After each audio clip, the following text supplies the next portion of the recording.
to our video tutorial on how to install your Bluetooth intercom. Firstly, you need to remove your inner liner from the helmet. Now, remove your Bluetooth intercom speakers from the packaging.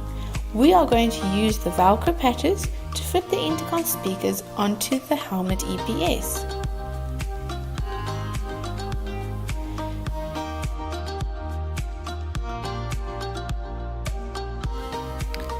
You will need to place your speakers onto your Velcro patches in a position where your ears are best located.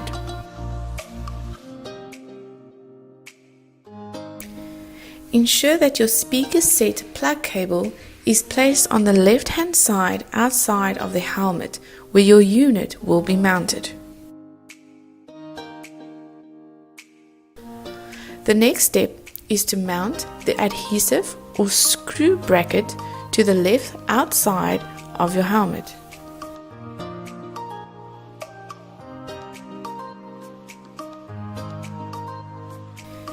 Thereafter, insert your speaker's plug into the unit. The final step is to tuck away all protruding cables while reinserting the helmet's inner liner. Thank you for watching our video.